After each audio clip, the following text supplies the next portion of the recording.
चित्तौड़गढ़ के इतिहास में जहाँ पद्मिनी के जौहर की अमर गाथाएं, मीरा के भक्तिपूर्ण गीत गूंजते हैं, वहीं पन्नाधाय जैसी मामूली स्त्री की स्वामी भक्ति की कहानी भी अपना अलग स्थान रखती है। बात तब की है जब चित्तौड़गढ़ का किला आंतरिक विरोध व षड्यंत्रों में जल रहा था। मेवाड़ का भावी राणा उदय सिंह किशोर हो रहा था। तभी उदय सिंह के पिता के चचेरे भाई बनवीर ने एक षड्यंत्र रचकर उदय सिंह के पिता की हत्या महल में ही करवा दी तथा उदय सिंह को मारने का अवसर ढूंढने लगा।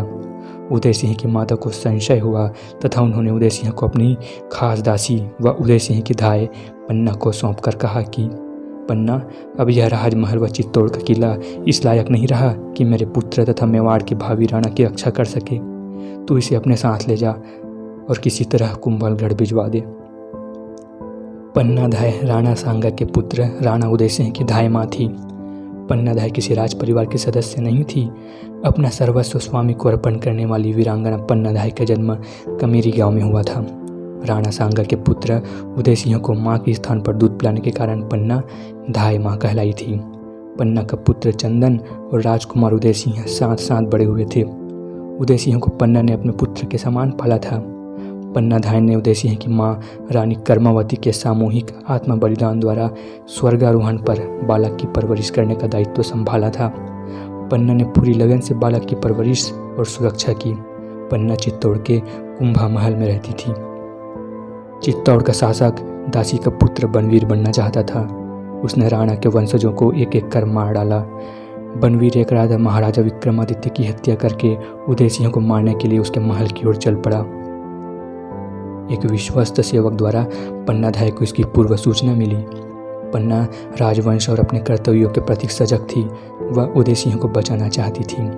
उसने उदय सिंह को एक बांस की टोकरी में सुलाकर उसे जूठी पत्थरों से ढककर एक विश्वास पात्र सेवक के साथ महल से बाहर भेज दिया। बनवीर को धोखा देने के उद्देश्य से अपने पुत्र को उदय सिंह के पलंग पर सुला दिया। बनवीर रक्त रंजित तलवार लिए उदय सिंह के कक्ष में आया और उसके बारे में पूछा। पन्ना ने उदय सिंह के पलंग की ओर संकेत किया जिस पर उसका पुत्र सोया था। बनवीर ने पन्ना के पुत्र को उदय सिंह समझकर मार डाला। पन्ना अपनी आंखों के सामने अपने पुत्र के वध को अविचलित रूप से देखती रही। बनवीर को पता न चले इसलिए वह आंसू भी न बहा पाई। बनवीर के जाने के बाद अपने मृत पुत्र की लाश को चूमकर राजकुमार को सुरक्षित स्थान पर ले जाने के लिए निकल पड़ी।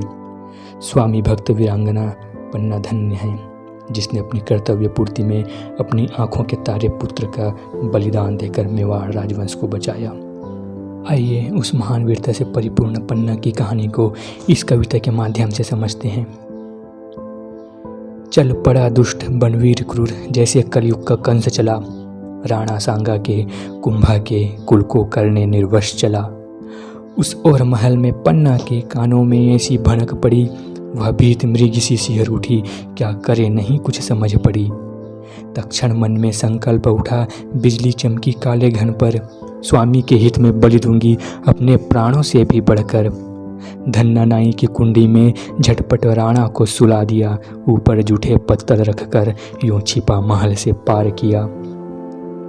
फिर अपने नन्हे मुन्ने को झट गुदड़ी में से उठा लिया, राजसी वसन भूषण पहना फौरन पलंग पर लिटा दिया।